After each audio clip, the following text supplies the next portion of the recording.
जय हिंद। आप सभी का स्वागत है प्रीवियस 24.7 आपके अपने चैनल पर। और आज की यह वीडियो टीएसटी पीटी और पीआरटी एस्पिरेंट्स के लिए महत्वपूर्ण होने वाली है। कुछ नई सूचनाएं हैं और साथ में ही हमारे टीएसटी पीटी और पीआरटी एस्पिरेंट्स के लिए कुछ महत्वपूर्ण जानकारियां भी हैं। विशेष रूप से सबसे पहले अगर हम टीएसटी पीटी एस्पिरेंट्स के लिए बात करें तो देखिए, टीएसटी पीटी एस्पिरेंट्स के रिजल्ट में सबसे बड़ी जो बाधा है वो है एलडीसी का प्रोसेस। और जबकि पीआरटी की बात करें तो पीआरटी के लिए दो कंडीशंस हैं, यानी कि अगर पीआरटी के लिए दो कंडीशन फुलफिल हो जाती हैं तो उसके बाद आपके रिजल्ट 100% डिक्लेयर हो जाएंगे। तो इन दोनों कंडीशंस और टीएसटी पीटी और पीआरटी कंडीशंस के ऊपर बात करेंगे। उससे पहले आपके केबीएस की ऑफिशियल वेबसाइट पे कुछ नए नोटिफिकेशंस उपलब्ध हो चुके हैं जो कि आपके एलडीसी रिजल्ट से संबंध में ही है और कहीं ना कहीं आपके केबीएस के पीआरटी टीएसटी पीटी रिजल्ट के लिए महत्वपूर्ण जानकारियाँ उपलब्ध कराते हैं। तो आपको केबीएस की ऑफिशियल वेबसाइट पे नोटिफिकेशन सेक्शन यानी अनाउंसमेंट सेक्शन में चले जाना है। यहाँ पर आप देखेंगे लगभग 4 से 5 नए नोटिफिकेशंस हैं जो कि आपके कल के डेट यानी 5 अक्टूबर 2023 को आए हैं, जो कि एलडीसी से संबंधित हैं। और चूँकि एलडीसी से संबंधित है तो सीधे तौर से आपके रिजल्ट से भी संबंधित होने वाले हैं। सबसे पहली चीज़ तो आप यहाँ देखेंगे तो ये जो सबसे पहला नोटिफिकेशन आया है वो आप देख पा रहे होंगे, एलडीसी के थ्रू प्रमोशन हुआ है पीजीटी टू वाइस प्रिंसिपल। सबसे पहला प्रमोशन आया है जो कि पीजीटी से वाइस प्रिंसिपल हुआ है। उसके अलावा आया है टीएसटी टू पीएचडी जो फिजिक्स के टीचर्स हैं, फिर है टीएसटी टू पीएचडी इकोनॉमिक्स के जो टीचर हैं। और ये सारे नोटिफिकेशन आपको 5 अक्टूबर 2023 यानी कल की डेट में ही मिले हैं। लगातार 4 नोटिफिकेशन कल की डेट में ही आए हैं और आशा यही की जा रही है कि शीघ्र ही बहुत सारे एलडीसी के रिजल्ट्स आपको और देखने को मिलेंगे और बहुत सी एलडीसी के प्रोसेस कंप्लीट हो जाएंगे। और टीएसटी पीएचडी इंग्लिश टीचर के भी आपके डिक्लेयर हुए हैं। ठीक है, सबसे पहले अगर हम टीएसटी पीएचडी कैंडिडेट्स की अगर हम बात करते हैं, है ना, टीएसटी पीएचडी कैंडिडेट्स के लिए जो सबसे पहला कंडीशन है मैंने बता दिया आपसे के लिए कि टीएसटी पीएचडी कैंडिडेट्स के लिए जो पहला कंडीशन वही है कि आपके एलडीसी के प्रोसेस कंप्लीट हो जाए। फिलहाल के लिए बात करें तो पीएचडी टू वाइस प्रिंसिपल के लिए हो चुका है प्रमोशन और टीएसटी टू पीएचडी प्रमोशन तो भी चल ही रहे हैं और कुछ सब्जेक्ट के अभी भी बचे हुए हैं। और ये मान के आप चलिए कि जैसे ही एलडीसी का प्रोसेस कंप्लीट होता है, जैसा कि मैंने आपको अभी इस वीडियो की शुरुआत में ही बताया, पीआरटी के लिए 2 कंडीशंस एंड टीएसटी पीएचडी के लिए 1 कंडीशन है जिसकी वजह से आपके रिजल्ट को रोके गए हैं।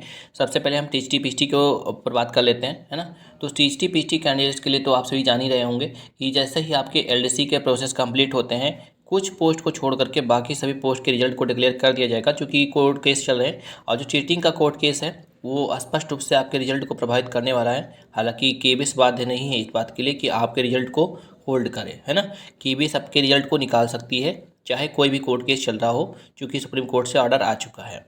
सेकंड हम बात करेंगे पीआरटी के लिए। देखिए, पीआरटी के लिए 2 कंडीशंस हैं जिसको अगर वो फुलफिल कर लेता है तो आपके रिजल्ट्स को डिक्लेयर करने में किसी भी तरीके की कोई भी समस्या नहीं देखने को मिलने वाली है। टीएसटी पीएचडी के लिए मैंने बता दिया एक ही कंडीशन है, केवल एलडीसी का प्रोसेस कंप्लीट होने तक ही आपके रिजल्ट को रोका गया है। और पीआरटी एस्पिरेंट्स के लिए यदि हम बात करें, देखिए पीआरटी एस्पिरेंट के लिए 2 है कंडीशन। सबसे पहला कंडीशन तो यही है कि एलडीसी के प्रोसेस कंप्लीट होने चाहिए। सेकंड अगर हम बात करें, देखिए सेकंड जो आपका है वो है एनसीटी की तरफ से अप्रूवल आना भी बाकी है ना। हालांकि ऑफिशियली अभी उसने नहीं बताया है, लेकिन उसने अपनी ऑफिशियल वेबसाइट पे जो आपका 11 अगस्त का जो फैसला आया था सुप्रीम कोर्ट का उसको उसने अपलोड कर दिया था। और चूँकि बीएड कैंडिडेट्स ने धरना प्रदर्शन किया था तो वहाँ से भी एनसीटी ने बीएड कैंडिडेट्स को थोड़ी बहुत सांत्वना दी थी और कुछ अनऑफिशियल तरीके से कुछ जानकारियाँ प्रोवाइड करी थी।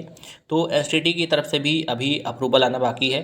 जैसे ही एलडीसी के प्रोसेस कंप्लीट होते हैं और एनसीटी का जो अप्रूवल है वो आ जाता है, तो ये मान के आप चलिए कि किसी भी तरीके की कोई भी संदेह कोई भी कन्फ्यूजन नहीं रह जाएगा, है ना। तो तुरंत के तुरंत आप समझ लीजिए कि आपके पीआरटी के भी रिजल्ट्स डिक्लेयर कर दिए जाएंगे। और एनसीटी का अप्रूवल लेना आवश्यक इसलिए है क्योंकि सारा का सारा जो कन्फ्यूजन क्रिएट हो रहा है, कहीं ना कहीं जो समस्याएं उत्पन्न हो रही हैं वो एनसीटी की वजह से हुई है, क्योंकि क्वालिफिकेशन जो सेट किया गया था वो एनसीटी के द्वारा 2018 के गजट के माध्यम से एनसीटी ने ही सेट करा था।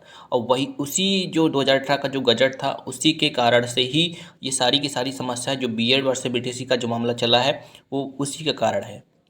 तो चूँकि एनसीटी ने ही सारा का कन्फ्यूजन क्रिएट करा है तो उसको भी अप्रूवल देना पड़ेगा, उसके पश्चात ही पीआरटी के रिजल्ट्स को डिक्लेयर किया जाएगा। तो ये आप मान के चलिए केबीएस के रिजल्ट डिक्लेयर होने में बहुत अधिक समय नहीं है, क्योंकि एलडीसी के रिजल्ट भी आपने देखे लगातार बहुत तेज़ी से निकल रहे हैं। लगभग आप समझ सकते हैं कि टीएसटी से पीएचडी जो प्रमोशन होने थे ऑलमोस्ट कंप्लीट होने वाले हैं। और फिलहाल के लिए अभी आपने देखा कि वाइस प्रिंसिपल जो प्रमोशन था यानी PhD टू वाइस प्रिंसिपल वो भी ऑलमोस्ट स्टार्ट हो चुका है। और इस आशा यही है कि हो सकता है कि जब तक हमारी वीडियो बन रही है तब तक हो सकता है कि 2-4 और नए नोटिफिकेशन आपको देखने को मिल जाए, और जैसे ही कोई नया नोटिफिकेशन आता है वो भी आपके साथ शेयर कर दिया जाएगा। फिलहाल के लिए मान के चलिए कि किसी भी समय एनी टाइम आपके रिजल्ट डिक्लेयर किए जा सकते हैं, और जैसे ही LDC का प्रोसेस कंप्लीट होता है आपके रिजल्ट आपको देखने को मिल जाएंगे। परेशान होने की आवश्यकता नहीं है, इधर उधर की बातों में फंसने की आवश्यकता नहीं है। आप अपनी तैयारी पे ध्यान दीजिए, ठीक है। वीडियो अगर आपको अच्छी लगी प्लीज़ वीडियो को लाइक एंड सब्सक्राइब कर दें, बेल नोटिफिकेशन ऑन कर दें। मिलते हैं नेक्स्ट वीडियो में। आज को इतना ही। थैंक यू सो मच, धन्यवाद।